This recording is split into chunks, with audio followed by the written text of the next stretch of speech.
ETF index mutual funds నేర్చుకుని stock మార్కెట్లో రాణించాలనుకుంటున్నారా? వెంటనే ఈ నెంబర్కి కాల్ చేయండి.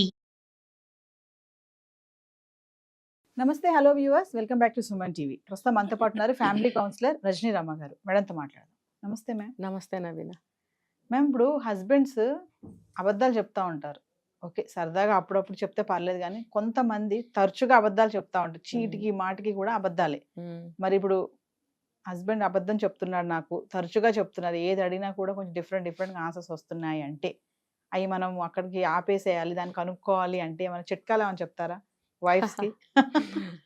చిట్కా కంటే ముందు అసలు వాళ్ళు ఎందుకు అట్లా చెప్తారనంటే ప్రతి దాంట్లో కల్పించుకోకుండా ఉండటం కోసం అన్ని వివరాలు ఇవిడికి అవసరమా అన్నట్టుగా లైట్గా మొదలు పెడతారు. అది అలవాటుగా మారిపోతుంది. అది కొంతకాలం అయ్యేటప్పుడు వాళ్ళ బాండ్ బాగా దెబ్బతింటుంది. ఎందుకంటే ఈవిడ ఏది అడిగినా సరే ఇంకా నిజం రాదు అనే అభిప్రాయానికి ఆవిడ వచ్చేసే పరిస్థితి వస్తుంది. అప్పుడు అతను దున్నుకోవచ్చు. ఇక అడగట్లేదు కదా, ఇంకా ఆవిడకి అర్థమైపోయి అడగదనుకోండి, ఇంకా అతను ఇష్టం వచ్చినట్టు బిహేవ్ చేస్తాడు. ఏదన్నా అడిగితే ఖచ్చితంగా అబద్ధమే వస్తుంది. ఇవన్నీ చూసి ఇంట్లో పిల్లలు కూడా నేర్చుకుంటారు. పిల్లలకు కూడా అబద్ధాలు వచ్చేస్తాయి. అయితే ఈ అబద్ధాల వల్ల లాభం ఏంటి నష్టం ఏంటి అని అంటే, లాభం నష్టం అని కూడా చెప్పుకోలేం. దీని అబద్ధాలే ఎందుకు చెప్పాలి, ఇంకో రకంగా చెప్పుకోవచ్చు కదా. ముందు ఇది చెప్పుకుందాం. ఇప్పుడు నీకు అమ్మాయికి చెప్పడం ఇష్టం లేదు భార్యకి, దాన్ని నువ్వు సైలెంట్గా ఉండిపోని అబద్ధం చెప్పాల్సిన అవసరం ఏముంది? అసలు చెప్పకుండా ఉండు. అంతేగాని లేకపోతే ఇది అంత ఇంపార్టెంట్ కాదులే అనేసి.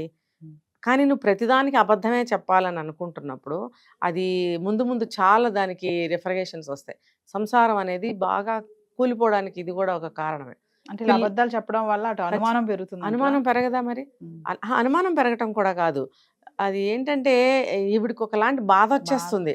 ఇంకేంటంటే నేను తగని దాన్ని కాదా, నాకు ఎలా తెలుస్తుంది ఈ విషయము, లేకపోతే అసలు ఈ అబద్ధాల వల్ల ఒక్క విషయం కూడా ఇంట్లో సరి అవ్వటం లేదు, అంతే కదండి. ఇప్పుడు తను ఒక పని మీద అతని దగ్గరికి వెళ్తుంది, ఏమండి ఇదని అడుగుతుంది, అతను నిజం చెప్పడం. అప్పుడు ఇది చేయాలనుకున్న పని ఏమవుతుంది? ఏదన్నా కానివ్వండి, ఒక విషయం గురించి అడగాలని వెళ్తుంది, అదేదో తెలిస్తే తను ఫర్దర్గా దాని మీద ఏదన్నా చేయొచ్చు, యాక్షన్ తీసుకొని తను చేయవలసింది అని చెప్పి వెళ్ళి అడిగితే అక్కడ సరైన నిజం రాలేదనుకోండి, ఈవిడ ఏ అభిప్రాయంతో ఆ పని చేయగలదు? అంటే తను ఈ పని ఎలా చేయగలదు? ఇతను అడిగి చేద్దాము అని అనుకున్నప్పుడు అతను సరైన జవాబు చెప్పలేదు, అబద్ధాలు చెప్పాడు, అతని జవాబు మీద ఆధారపడి ఉన్న విషయం అనుకోండి, తను ఆ పనిని ఎలా చేయగలుగుతుంది? అది చేయలేదు. ఇంకా ఆవిడ సొంతంగా ఆలోచించుకుని తెలియగలదైతే ఏదో ముందుకెళ్ళాలి, లేదా డిపెండెంట్ అనుకోండి, ఏమైపోతుంది? ఇవంతా కూడా పిల్లలు నేర్చుకుంటారు, ఖచ్చితంగా నేర్చుకుంటారు. కాబట్టి అబద్ధాలు అనేవి చాలా చేటని నేను చెప్తున్నాను. మేడం, అయితే ఓకే, బాగుంది ఇక్కడ వరకు. ఇప్పుడు అబద్ధాలు అనుమానం అడిగాను కదా నేను. కొంతమంది దగ్గర ఫ్యామిలీస్లో నేను కూడా చూశాను, ఇలా అబద్ధాలు చెప్పడం వల్ల అటువైపు వైఫ్కి లేనిపోని డౌట్స్ వస్తూ ఉంటాయి. అంటే అవి ఎలా అన్నా అనుకోండి, లైక్ అంటే వేరే కాంటాక్ట్లో ఉన్నాడా, లేకపోతే నాకు తెలియకుండా ఇంకేమైనా చేస్తున్నాడా, అది ఫినాన్షియల్గా కానీ వేరే అమ్మాయితో కానీ అఫైర్ ఉందా ఏంటి, నాకు ఎందుకు చెప్పట్లేదు, నాకు ఎందుకు అబద్ధం చెప్తున్నారు అంటే కొంతమంది ఓవర్ థింకింగ్ చేసే ఆడవాళ్ళు ఉంటారు. ఎక్కువగా ఆలోచించే ఆడవాళ్ళకి ఇలా డౌట్లన్నీ వస్తూ ఉంటాయి. మరి దీన్ని ఎలా చూడొచ్చు? అదే నేను ఇందాక చెప్పాను, అసలు ఏం జరుగుతుంది బయట నాకు ఎలా తెలుస్తుంది అని ఆవేదన ఎక్కువ ఉంటుంది. ఇప్పుడు ఒక ఇంటికి సంబంధించినంత వరకు భార్యాభర్తలు ఇద్దరికి తెలియాలి కదా అన్ని విషయాలు. కొన్ని విషయాలు భార్యకి తెలిసినా తెలియపోయినా లాభం నష్టం రెండూ ఉండవు. అలాంటి ఓకే, ఎవరైనా యాక్సెప్ట్ చేస్తాం.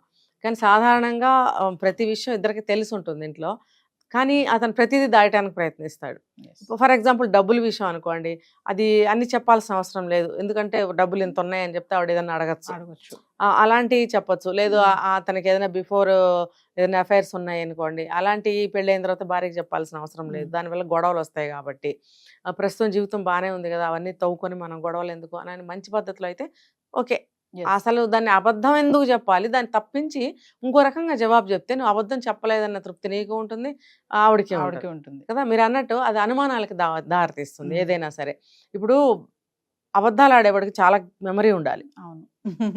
ఇంకొకటి, ఒక అబద్ధం ఆడినాడు 100 అబద్ధాల వరకు ఆడుకుంటూ వెళ్ళాలి. 100 అంటే అది లిమిట్ ఏం కాదు, ఇంకా లైఫ్ అటాచ్ చేసుకుంటూ వెళ్ళాలి కదా.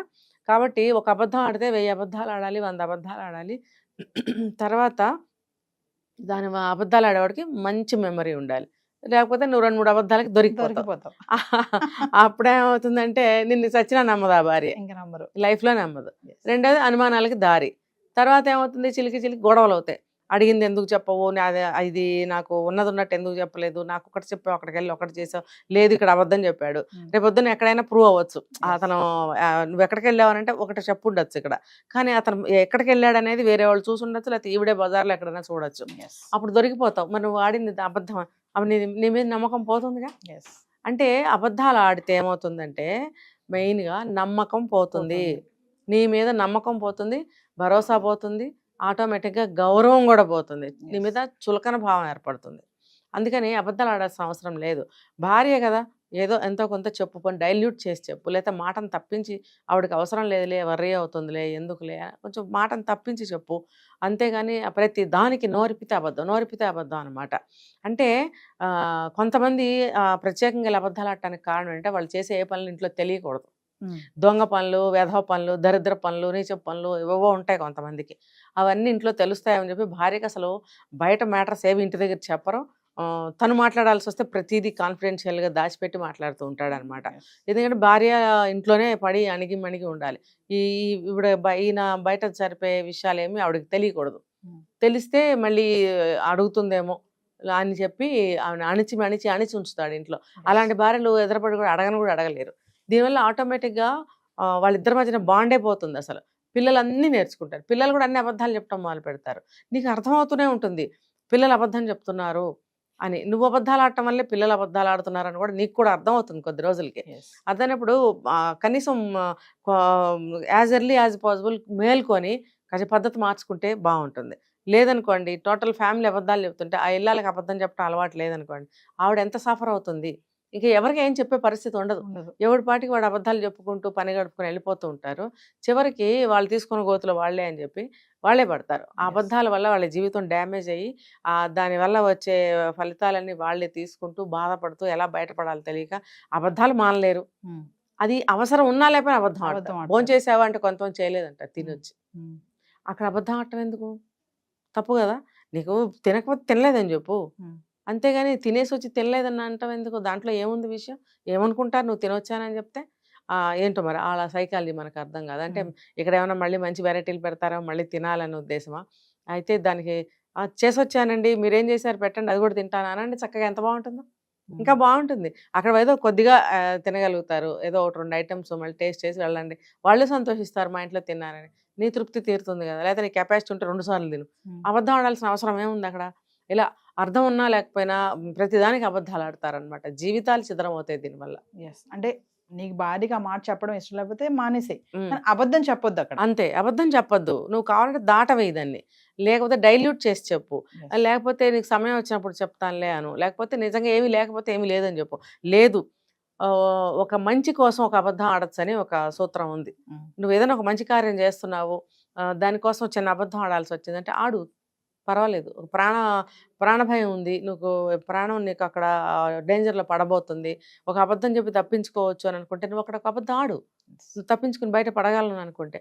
అలాంటి సందర్భాల్లో అబద్ధం ఆడచ్చు, తప్పేమీ లేదు. కానీ నిద్ర లేచిన దగ్గర నుంచి పడుకునే వరకు ఒక్క నిజం రాదండి ఒక్కొక్కళ్ళ నోట్లో నుంచి. అమ్మో, వాళ్ళతోటి భరించలేము అసలు. ఇంకా కొరకరాని కొయ్యి అంటారు చూసారా, అలా తయారైపోతారు. ముందు అబద్ధాలు చెప్పడం వరకే అనుకుంటాం మనం, అది ఆ తీరు పోను కొరకరాని కొయ్యలాగా. ఇక నువ్వు ఏది అడిగినా నిజం రానప్పుడు లొంగుబాటు అనేది ఉండదు ఏ కోణంలో నుంచి కూడా. నువ్వు అడిగినా సరే అతని నుంచి నువ్వు రాబట్టుకోలేవు. నువ్వు ఎలాగ చెప్పినా కూడా అతను ఏది చేయటానికి ముందుకు రాడు. ఎందుకంటే అది ప్రతిది అబద్ధమే కదా, ఎక్కడ లొంగుబాటు ఉంటుంది అక్కడ? అబద్ధాలు చెప్పడం వల్ల ఇట్లా నిలబడే ఉంటాడు, లొంగడు, ఎక్కడా లొంగడు. మనసు లొంగదు, శరీరం లొంగదు. చాలా డేంజర్ అండి అది. Thank you.